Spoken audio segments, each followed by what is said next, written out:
নমস্কার সবাইকে। আশা করি সবাই ভোট দিয়েছেন। আজ সকাল থেকেই কাগজের অপেক্ষায় ছিলাম, ভোটের খবরে চোখ রাখার জন্য এবং অন্যান্য খবরেও চোখ বোলানোর জন্য। এরই মধ্যে এটা ওটা ঘাঁটছি, তখন হঠাৎ বাংলা হরফের দিনলিপিগুলো দেখে মনে পড়লো, আমরা তো কেউ কোনোদিন চিন্তা করিনি এই বাংলা হরফ বা বাংলা অক্ষর কেমন দেখতে হবে।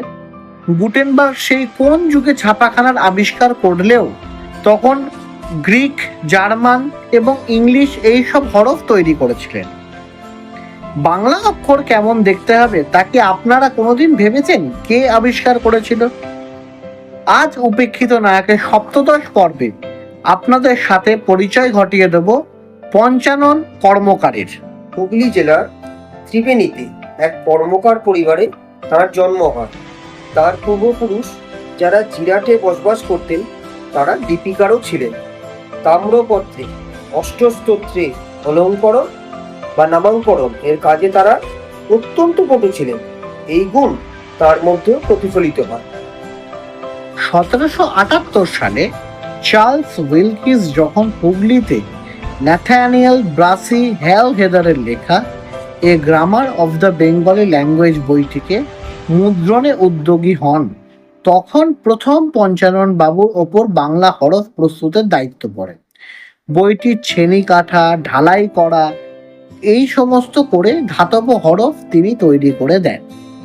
1779-তে তৎকালীন গভর্নর ওয়ারেন হেস্টিংসের উৎসাহে ইস্ট ইন্ডিয়া কোম্পানি কলকাতার ছাপাখানাতে তিনি কাজ শুরু করেন।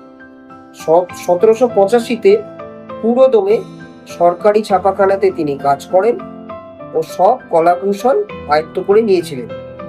1799-তে শ্রীরামপুরে উইলিয়াম কেরির সঙ্গে তার যোগাযোগ হয় ও তিনি শ্রীরামপুর মিশনে প্রেসে যোগদান করেন।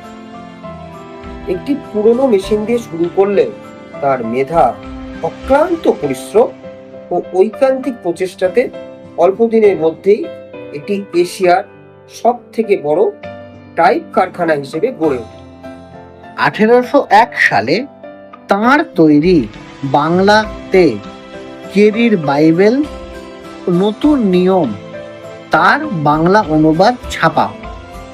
1803 সালে তিনিই প্রথম ভারতবর্ষে দেবনাগরী ভাষার হরফ নির্মাণ করেন। এরপর কেরি সংস্কৃত ব্যাকরণ মুদ্রণের জন্য তিনি দেবনাগরী হরফ তৈরি করে দেন। বাংলা মুদ্রণ শিল্পে পঞ্চানন কর্মকারের তৈরি নকশা দীর্ঘদিন প্রচলিত ছিল। বাংলা ভাষার ইতিহাসে প্রথম চলিত বাংলা ও সংস্কৃত অক্ষরের ছাঁচ তৈরির অগ্রদূত হিসেবেও পঞ্চানন কর্মকারের নাম স্বর্ণাক্ষরে লেখা থাকবে। তিনি তার জামাতা মনোহর কর্মকারকে তার সমস্ত জ্ঞান ও কলা কৌশল শিখিয়ে যান।